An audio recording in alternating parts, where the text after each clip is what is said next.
Everything's coming up good. Welcome into the 815 Sports Podcast. Jake and I are here to talk about the 3-game set against the Brewers the Cubs have. Very important series. Two teams, same record, tied for first in the Central. Very important for playoff implications.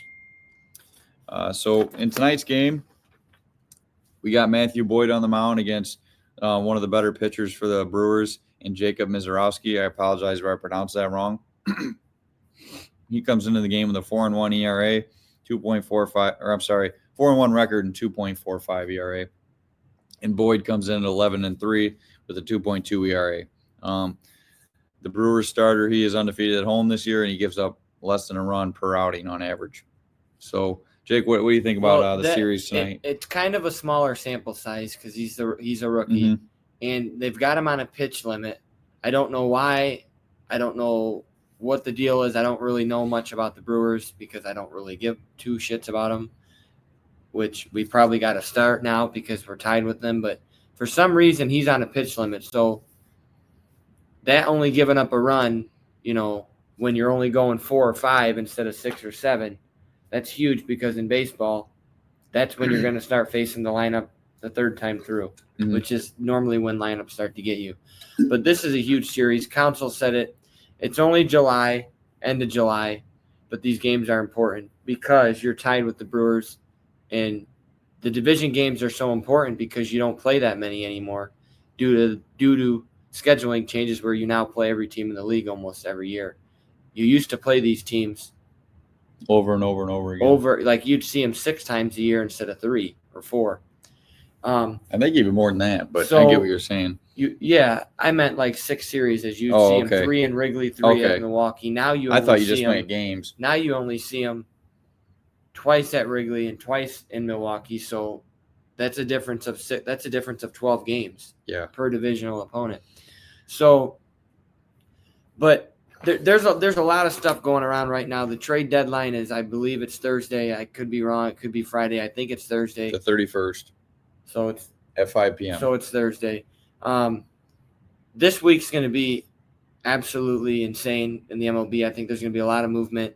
The Cubs are in on a lot of people, which you hear it from everybody on Twitter. They're almost in on everybody, and then they never get them.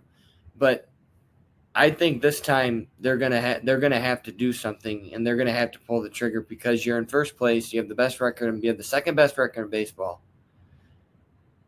If this isn't the time to go for it, you tell me when a better time is.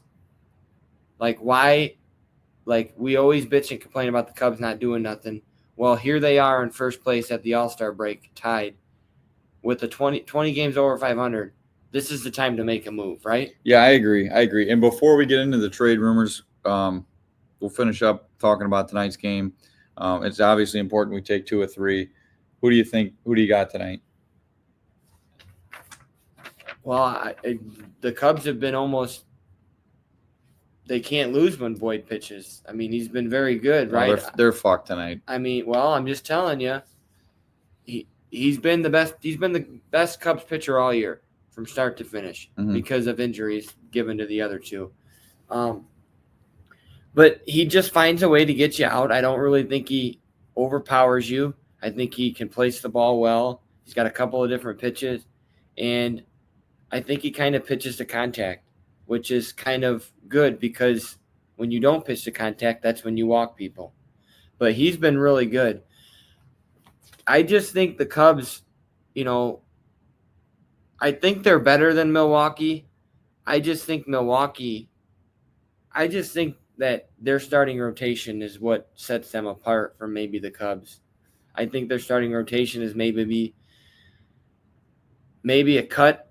It's probably better than the Cubs right now.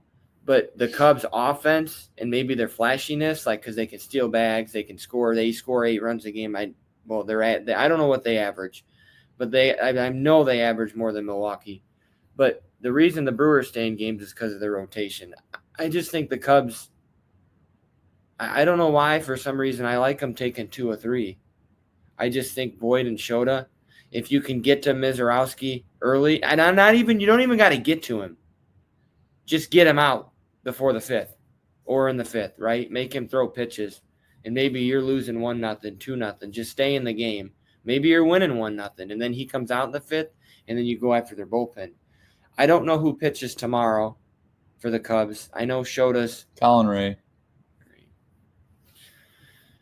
He's been okay. I know he had a rough outing. He's been better than expected. He had a rough outing his last outing, but he's been okay. I don't know who goes for the Brewers tomorrow. Quinn Priester. I don't really know much about him. He's 9-2 with a 3.28 ERA. Yeah, see, I mean, they did 9-2. I mean, 5-1 at home. But when you're 20 games over 500, all of your starting pitchers are probably going to have a winning record. Yeah. So you got to take that with what it is. But I think the Cubs take 2 of 3, and even if the Cubs just take 1 of 3, you leave Milwaukee down 1, right? So I don't want to say you just have to avoid a sweep, but if you do avoid a sweep, you avoid disaster. So if they're tied right now, are they tied for the division? Right. So if we only take 1, wouldn't that put us 1 behind? Right. Okay, I thought, all right. No, I'm okay with leaving Milwaukee down 1 because I just don't think the Cubs are going to sweep. So, and how hot Milwaukee's been and how good they play at home, I just want the Cubs to avoid the sweep. But I think given the pitching matchups and the Cubs having their – I don't even know how this falls, like Boyd, Ray, Shota. It's just a weird – their rotation's all fucked up right now because they're having a bullpen start kind of every 5th game. Or they throw Ben Brown out there for some reason. Well, that's because they don't have a fit starter right now. Well, so I do like 2 of 3 from the Cubs. I don't know why. I just feel like it's their time to get Milwaukee. Milwaukee's kind of gotten us the last couple of years, and you feel the Cubs were better than the Brewers in some of those years, especially the year when Seiya dropped that fly ball in right field. The Brewers just you kind of feel like they have pulled away from the Central. So I just feel like it's the Cubs' time. Yeah, the Brewers, they're just always there. They're consistent. They're not flashy. They just get it done. But and that all leads to starting pitching. Yeah. Which they have always had. I don't understand why the Cubs don't try to steal that recipe. I don't know, but I'm going to take the Cubs tonight. I'm also going to take them in Shota start, so I'm going to say 2 of 3. Well, I think you got a better chance of winning today and tomorrow than you do Wednesday versus Peralta because for some odd fucking reason the Cubs can't hit Freddie Peralta. They've seen him 50 times and it's like he's a ghost. Well, I'm going to take the Cubs, like I said. But as Jake was talking about earlier with the trade rumors, I've read a few things about the Cubs getting Mackenzie Gore from the Nationals, and Mitch Keller from the Pirates. Yeah, I've heard a little bit about. I see you got Suarez there. I've heard a little bit. Yeah, I've heard a little bit about Suarez, but I'd be okay with just getting starting pitching. I personally, I think Shaw's coming around, and I'd rather take the gamble on getting 2 more starters rather than. First off, I think Shaw has a good glove. I think he's got a great glove at third, and if he's batting 9th and he's hitting 230. But he's coming around since the All-Star break. He's batting like over 500. I know it's a small sample size, but I got faith in the guy, and I think I wouldn't trade for a 34-year-old. I just don't think that you need 2 great starters when you have 5 guys who are capable of going out there if you lose one of these guys due to injury. Now, this is saying that they go out and get one of these pretty decent mid-rotation starters. If they go out and get one of these guys, I want Eugenio Suarez playing third. And I'll tell you why, because you've got Cade Horton. Well, Cade Horton's going to he's your 5th starter if you get one of these guys. So Horton's pretty good, I think. So we'll just bend this down to you've got Colin Ray, Ben Brown, and Javier Asad's about to be back. So you've potentially got 3 guys that can go out there if one of these guys get hurt and give you 4 or 5 strong innings for your 5th start. So but if they're not going to get Eugenio Suarez and he goes somewhere else before the deadline or say he stays put in Arizona, then you need to try to get 2 starters. But I'd like the Cubs to get a deal done with Arizona and get Suarez and I can't think of the pitcher's name for the Diamondbacks. Oh boy. I think it starts with a G, Galleon, Galleon or something like that. There's 2 starters on Arizona that are in trade rumors with Eugenio Suarez, and they're 2 pretty good starting pitchers. But the Diamondbacks have just kind of faltered this year. I don't really know why. I don't really follow them, maybe injuries. But you could see a deal with Arizona involving a starting pitcher and maybe Suarez, and the Cubs getting rid of 3 prospects and a ready-to-go starter in the league. I don't know if that's Birdie, if that's that what's that other bench guy the Cubs got? Bruhan? Yeah, or I mean, I don't really know if the Cubs. Obviously, Hap's not going to be involved in any trades because he's got no trade clause. I don't see the Cubs getting rid of anybody else. So that's why if Arizona wants a starter plus some minor league guys, I don't know that they make the trade with the Cubs because I don't think the Cubs have that much to offer starting position-wise right now tomorrow. They've got a lot of prospects. But they have the best prospects in the league to offer. So if you're okay with the prospects and not the MLB ready, then maybe the Cubs are your guy. But the Cubs are going to be active in these next couple days. So who they get, we've named Mitch Keller from the Pirates, Sandy Alcantara from the Gore's Marlins, the highest price on there. Mackenzie Gore from the Nationals, Joe Ryan. I'm trying to I don't know, where's he pitched? Do you know? No, not off the top of my head.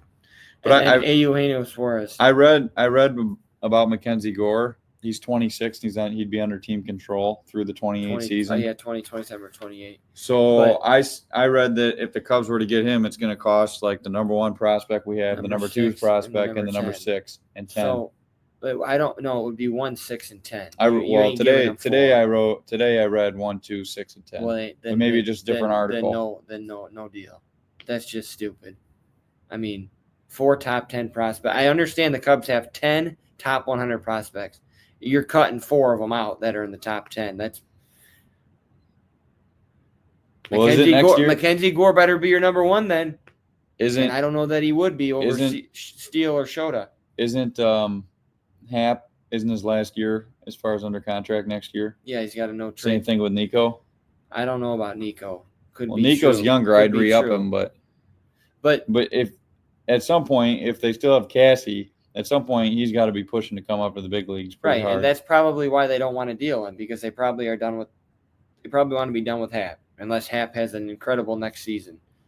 But you kind of know who Ian Happ is, and he kind of fluctuates up and down. 240, 250. He'll give you about 20 homers and 70 RBIs. But look into next year if you get Mackenzie Gore. I mean, they'd be heavy left-hand starters: Shota, Boyd, Gore, Steele. Horton, which whatever, who cares? A lot of times teams are heavy right. They got 4 righties and 1 lefty. But I don't know what the Cubs are going to do. Who knows? But it was nice to see them in a lot of people's number 1 in the power rankings with the big series looming versus the Brewers. MLB has the Brewers at the 6th ranked team, the Cubs first. Don't know why they're having Milwaukee at the 6th when they got the 2nd best record in the league. Whatever, but I got, obviously Cubs are tied for first place. They got the best record in the NL with the Brewers, 2nd best in the MLB behind Toronto, which is like only a half game difference. And I got a nice, interesting stat. Since after the All-Star break, the Cubs have had to play Boston at home, Kansas City at home, and the White Sox. They didn't have to leave the city yet. Then they play Milwaukee tonight in Milwaukee. Then they come home for Baltimore and Cincinnati. Then they go to St. Louis. They don't really have to board a plane for a month till Toronto, which isn't incredibly far. I mean, Chicago, it's not that far logistically wise. But then you come home to play Pittsburgh and Milwaukee. The Cubs, what I'm trying to say is they don't have to, the constant flying in different time zones. They shouldn't get tired from travel. They should be pretty rested up. That's pretty incredible to go a month and a half and only boarding a plane once. Yeah. Or maybe not a month and a half, but maybe a solid 4 or 5 weeks, solid month. Yeah. So I just think it's really fun that the Cubs are playing exciting baseball again, and we can be bought in. We know I guess in the years past we've had some times where we were kind of interested, but this year we really know. Well, and then I mean, there was a couple of years there where they were terrible, but you've got the best record in the league. Yeah.